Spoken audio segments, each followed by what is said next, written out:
Coming up on Locked On Dodgers, Rob Manfred talked to the media on Thursday. We're going to talk about some of the stuff he said. We're going to talk about whether spring training is likely to start on time, how many directions phones work in, whether or not owning a ball club is a good investment, and the universal DH. So let's get Locked On Dodgers.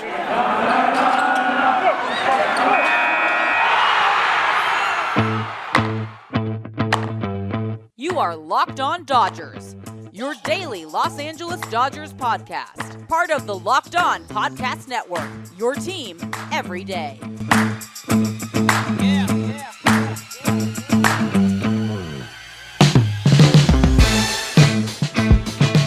Hello, Dodger fans. I am Jeff Snider of Baseball Essential, and this is Locked On Dodgers, part of the Locked On Podcast Network, your team every day. I'm flying solo today, but Vince should be back with me on Monday. We want to thank you for making Locked On Dodgers your first listen every day. Remember, this show is free and available on all podcast platforms and on YouTube simply by searching for Locked On Dodgers. This is the daily podcast covering the Los Angeles Dodgers, bringing you the smart fans' perspective on our boys in blue. And as I mentioned at the top, Rob Manfred had a lot of things to say on Thursday to the media, his first time talking to the media since the league locked out the players over 2 months ago now, probably 9 weeks or so ago. Manfred had some things to say, and I've got some things to say about the things he said. Let's start with spring training. You know, basically we are just a few days away from when pitchers and catchers would be normally reporting to spring training. And Clayton Kershaw was on the Dan Patrick Show and said the other day, he said, I'm still planning as if we're starting on time, but realistically, there's no way we're starting on time. And that's referring to spring training. Now, that doesn't mean that the season won't start on time because everybody acknowledges that 6 full weeks of spring training isn't necessarily necessary. They might be able to get by with 4 weeks. So, but it did seem odd that Rob Manfred said on Thursday that as of right now, they are planning on spring training or hoping for spring training to start on time. And I think what this is just a case of Manfred kind of recognizing that whichever side is the first to say spring training is not starting on time, there are some people who are going to blame that side for it happening. Basically, Manfred doesn't want to be the one to say spring training is delayed because then people will say, hey, Rob Manfred, why did you delay spring training? And, well, you know, obviously there are some issues with how the negotiations are going. It's the fact that, you know, there's a lockout going on and they haven't come to an agreement to stop that lockout. That's why spring training is going to be delayed. They are going to be meeting with the Players Union on Saturday, tomorrow, and MLB will be making a proposal. You know, I guess there's a chance that the proposal will look good and they'll say, sweet, we agree. Let's start spring training and everybody get on your airplanes and let's start. It doesn't seem likely. I don't think they're quite close enough to get that across. They are closer than we realized, I guess, at least according to what Manfred said. He did list a couple areas where they are in agreement, and I'm going to talk about those a little bit later. But I still don't think that they're close enough to say that there's any chance of them coming to an agreement tomorrow, this weekend. So the fact is, if they don't come to agreement tomorrow and pitchers and catchers were going to report on Monday, it's almost a literal fact that spring training is going to be delayed. And maybe they're just going to play chicken and maybe nobody's even going to mention it. We're not going to say spring training delayed. We're just not going to start spring training. But that's kind of where we're at right now regarding spring training. But I guess, I don't know, I took it as at least kind of a good sign that Manfred didn't want to say it was going to be delayed, even if it is just for petulant reasons. I mean, something about him, I mean, he said a few times that he expects there to be an agreement. He did say that it would be a major failure if regular season games are lost because of this. So he recognizes that. Now, whether that spurs them to action or not is a different thing.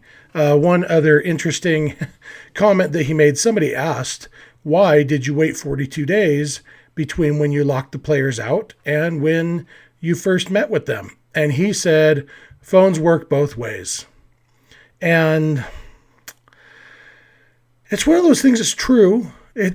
Yeah, but when you are the side that locked the players out and explicitly said the reason we are doing this is to spur negotiations so we can get this resolved quickly, and then you don't make a phone call, just saying phones work both ways doesn't change the fact that you didn't use the phone in your direction. And I joked on Twitter that he must have gone to the Michael Scott School of Negotiation, where Michael Scott starts a negotiation by saying, "I am declining to speak first," not understanding that the way to not speak first is to just not speak first, not say that you're not going to speak first. Apparently Manfred thinks it's a sign of weakness to call the union and say, "Hey, I like baseball and I would like us to figure this out." And so, maybe it is. I don't know. It's definitely not Manfred's biggest sign of weakness. He has shown a few signs of weakness along the way. But that whole phones work both ways, it's such a childish answer. That's what really bothers me. I don't talk politics here. And so I'm not going to get into anything political. But one of the things that I did not like about the previous president of the United States has nothing to do with politics, just how childish he is at times. And that's what Rob Manfred reminded me of. Just like, neener, duty head. Like, I wouldn't have been surprised to hear Rob Manfred say the phrase duty head on Thursday. He didn't. So kudos to him for that. But it's a childish thing to say. And, you can make the same point. You can say, well, the union knew our position and they didn't reach out either. And maybe I should have reached out sooner. I don't know. Maybe anything. The only good answer would be at least acknowledging some responsibility for the fact that they didn't communicate for 6 weeks. And maybe that's not something Rob Manfred was ready to do, accept any responsibility.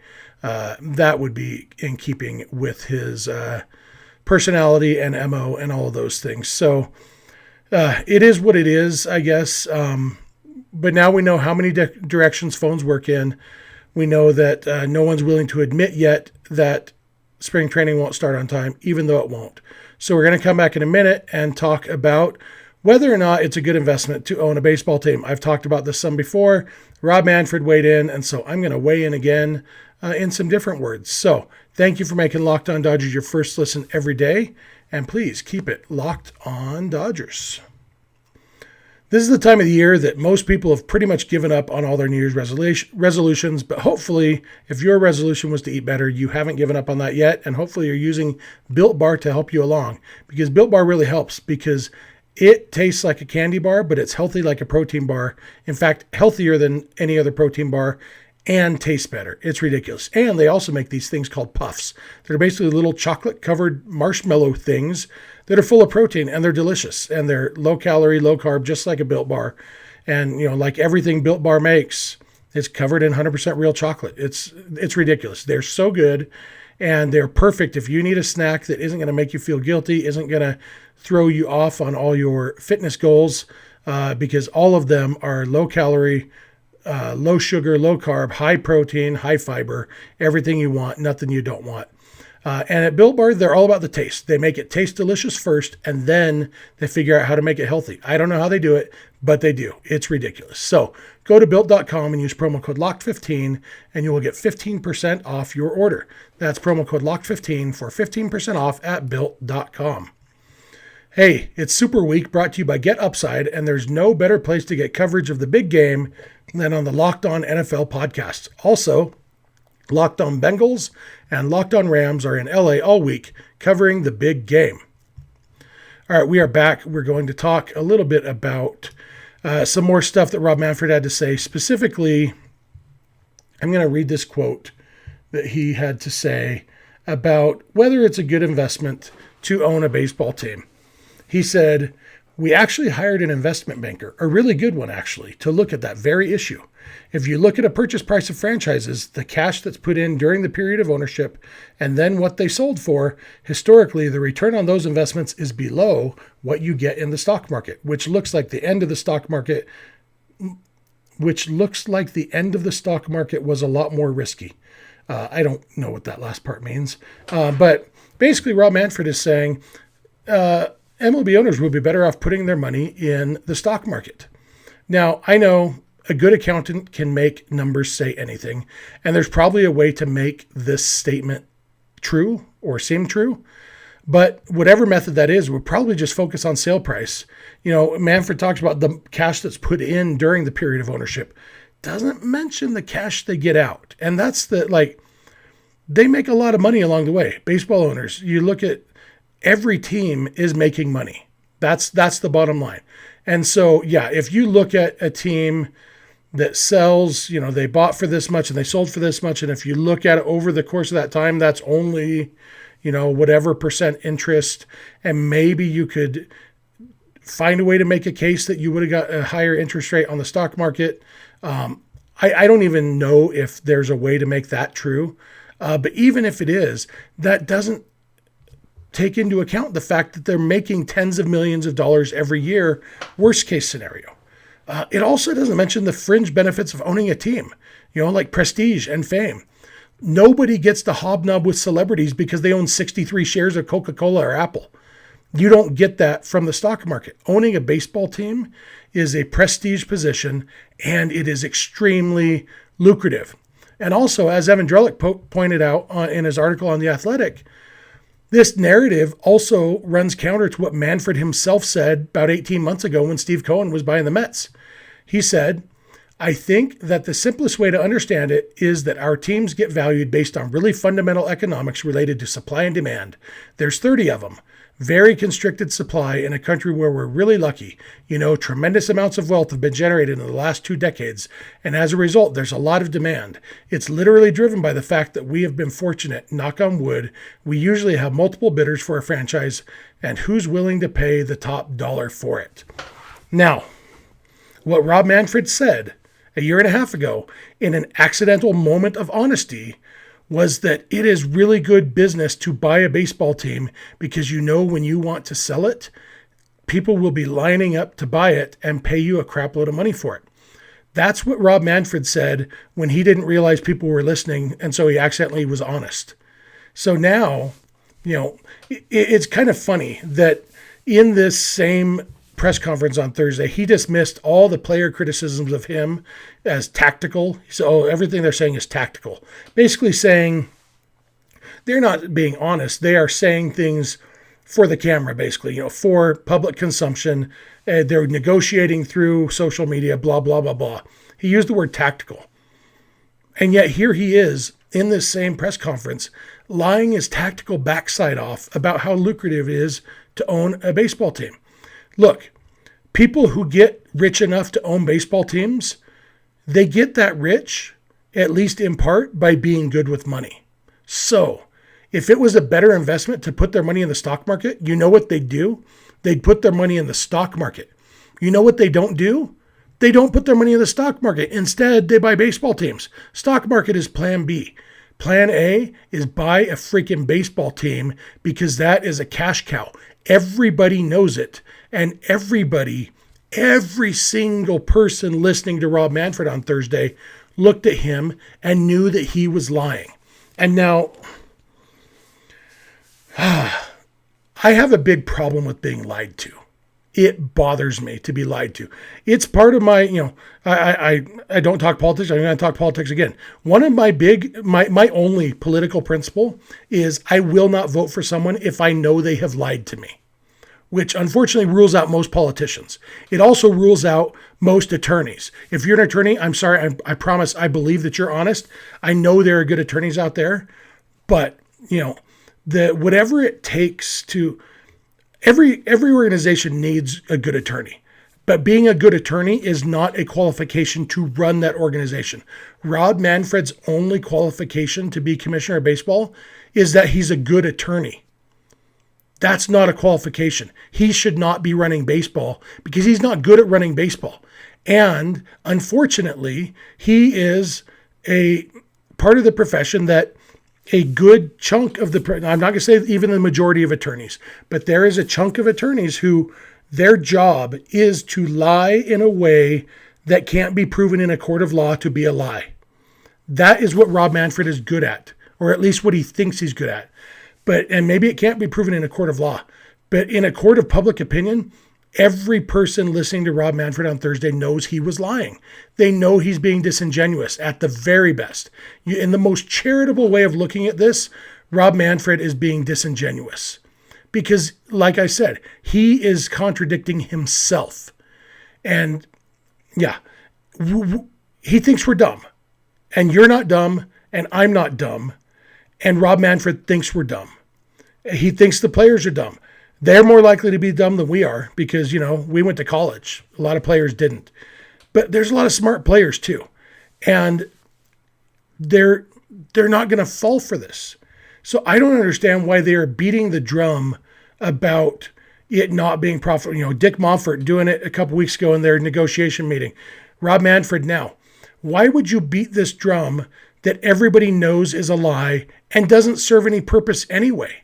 What do you think? That the players are going to say, oh, we feel bad for you that you're not quite getting what you get on the stock market. Okay, we'll take less money. That's not how the world works. That's not how negotiations work. I don't understand even what they intend to get out of beating this drum, even if it was true.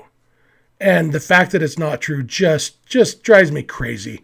Don't lie to my face. You got it, Rob Manfred? Don't lie to my face. I didn't watch it. I only listened to it. He didn't lie to my face. He lied to my ears. Don't lie to my ears. Whatever it is, I don't know. Again, I apologize to any attorneys. I did not intend to lump everybody together.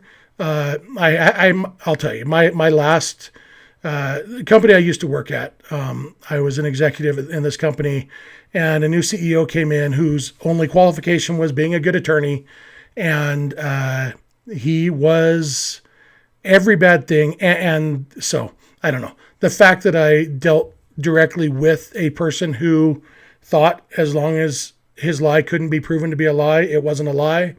And then seeing Rob Manfred do the same thing, I get passionate about it. I didn't like that guy. I don't like Rob Manfred. And if you're an attorney and you're listening to this show, I like you a lot. I like all of our listeners. So thank you for listening. And I apologize, and I hope you know I wasn't talking about you. Unless you're Rob Manfred. If you're listening, I was talking about you. I don't like you. I think you're a liar. Okay. I'm going to come back in a minute. And one other thing that Rob Manfred talked about was a couple of the things that they have come to an agreement or theoretically come to agreement on. And so I'm going to talk about one of those in particular, the universal DH. So thank you again for making Locked On Dodgers your first listen every day, and keep it Locked On Dodgers. BetOnline has you covered this season with more props, odds, and lines than ever before as football continues its march through the playoffs right to the big game in just a couple days. BetOnline.net remains the best spot for all your sports scores, podcasts, and news this season. And it's not just football. BetOnline has up-to-the-minute info on pro and college hoops, NHL, boxing, UFC, along with live real-time updates of current games. Don't wait to take advantage of all the new amazing offers available for the 2022 season. BetOnline, where the game starts. All right, I am back for one last segment. We're going to talk a little bit about, Rob Manfred said that they have come to an agreement with the union on three things. I think that he mentioned the universal DH, the elimination of draft pick compensation in free agency, and I think a draft lottery. I got kind of mixed signals on that. I couldn't totally tell exactly what he was saying, but possibly a draft lottery, which might help with the tanking issue if teams aren't guaranteed a first-round pick for losing the most games. I don't like the draft lottery thing. I would much rather have them do a bigger change to the draft order and actually reward teams for trying to win. But that's a different thing.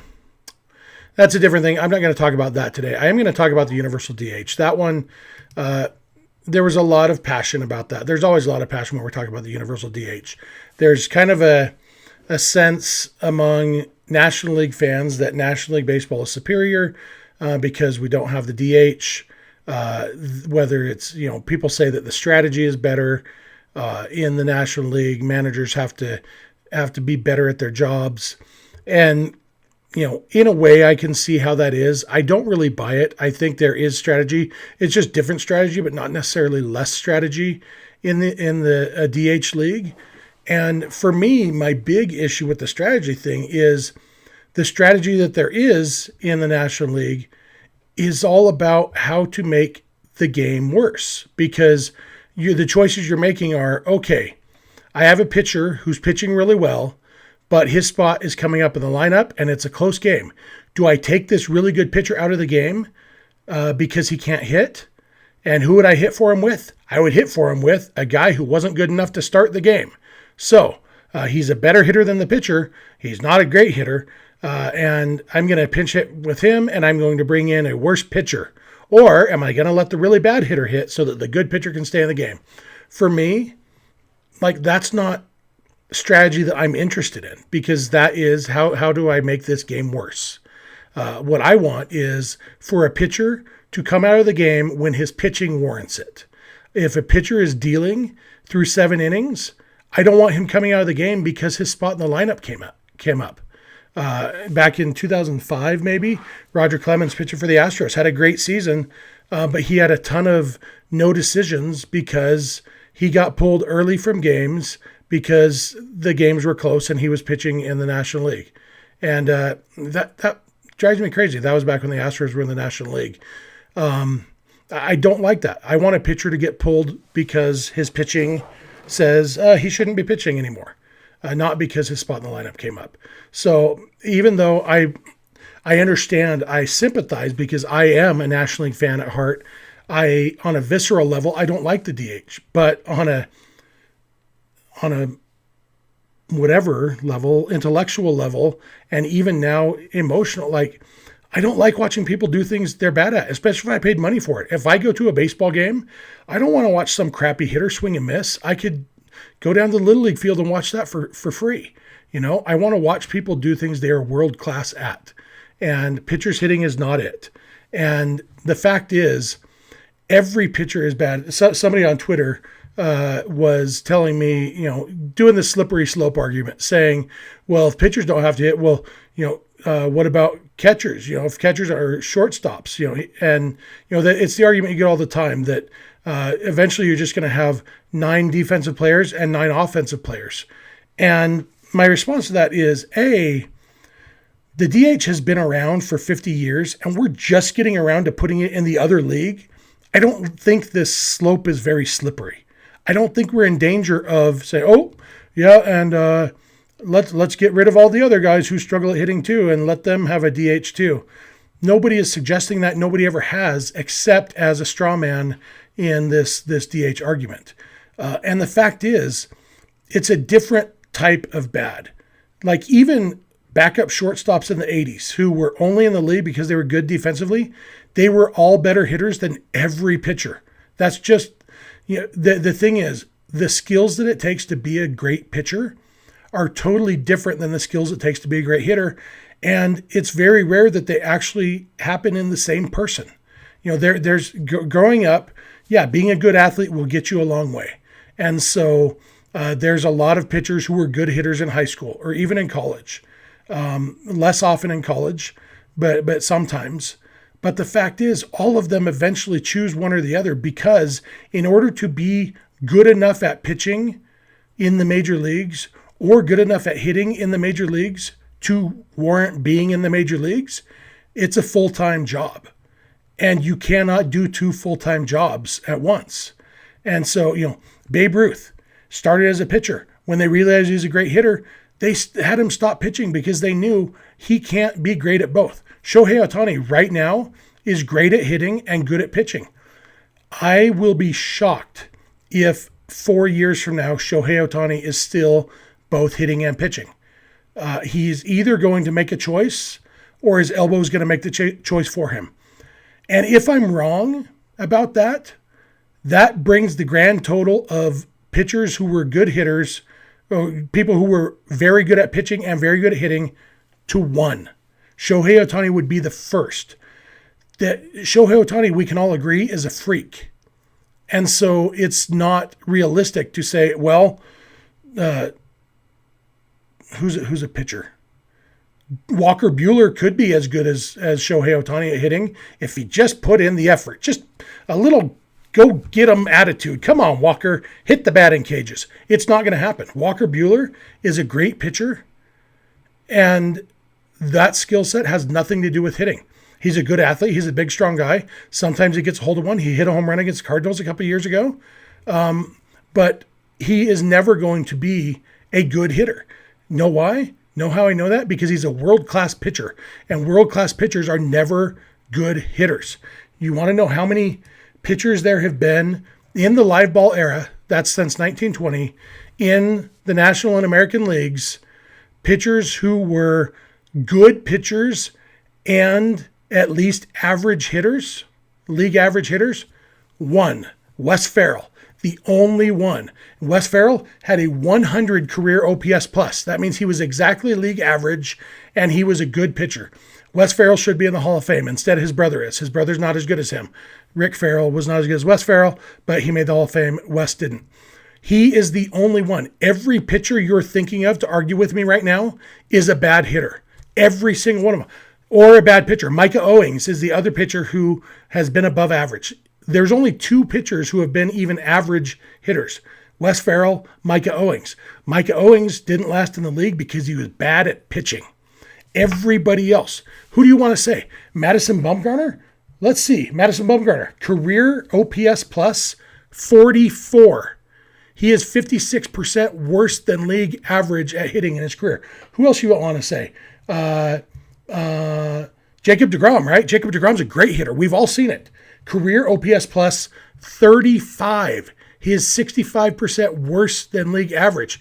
Omar Vizquel, who is a very good defensive player and isn't going to get in the Hall of Fame, partly because he's a wife beater and partly because he was a terrible hitter, he was a lot better at hitting than any of these pitchers we're going to mention. Who else? Zach Greinke, right? Zach Greinke's a really good hitter. Let's see. Zach Greinke, career OPS plus 60, 40% worse than league average. All these guys. German Marquez, Rockies fans love to talk about German Marquez being a great hitter. 41, 59% worse than league average. Who else you want? Let's see. Any other names that jump out at me? Adam Wainwright. Adam Wainwright was like complaining about the DH coming because he loves to hit. He's got like 10 career home runs and stuff. Career OPS plus 37, 63% worse than league average. Everybody you're thinking of is bad. Even some of the old ones. This is all recent ones. But you say, well, back in the day, Don Drysdale could hit. You know what? Don Drysdale? Let's see. Career OPS plus 45. Bob Gibson was a very good hitter for a pitcher. Career OPS plus 50. The list goes on. I'm telling you, none of them. Don Larson, I'm seeing an 81.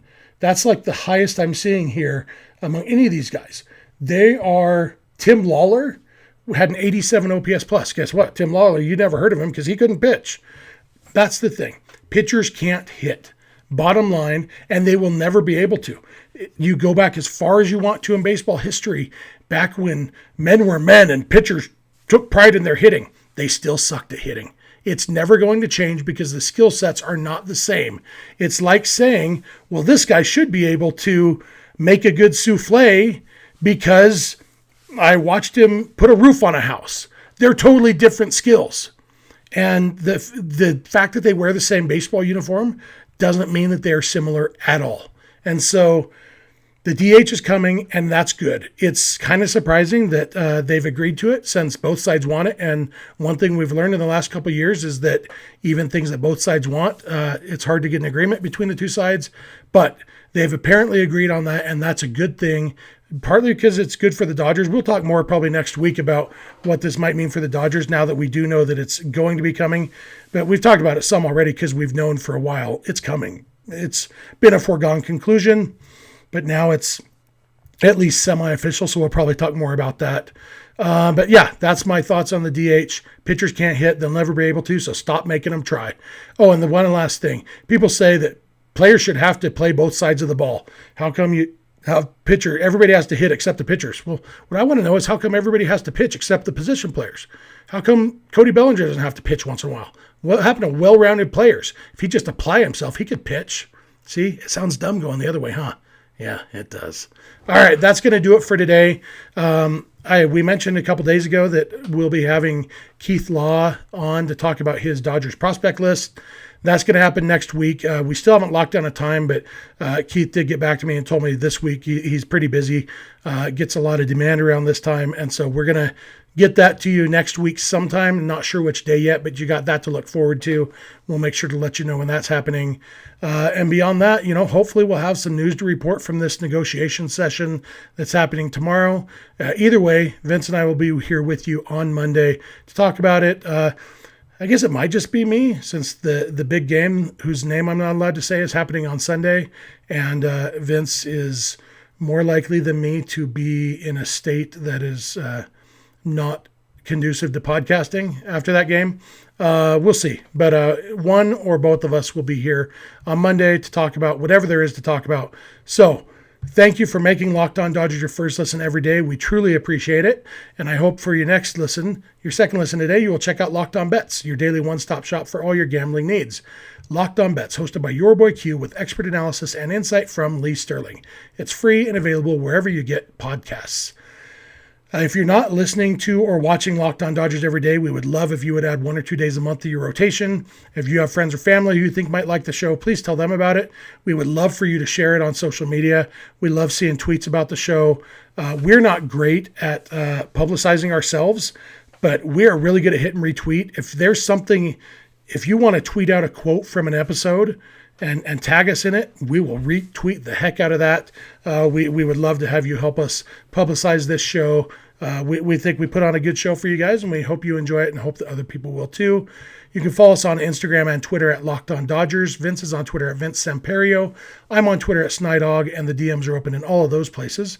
Our email address is lockedondodgers@gmail.com, and our phone number for voicemails or texts is 323-863-LOCK, 5625.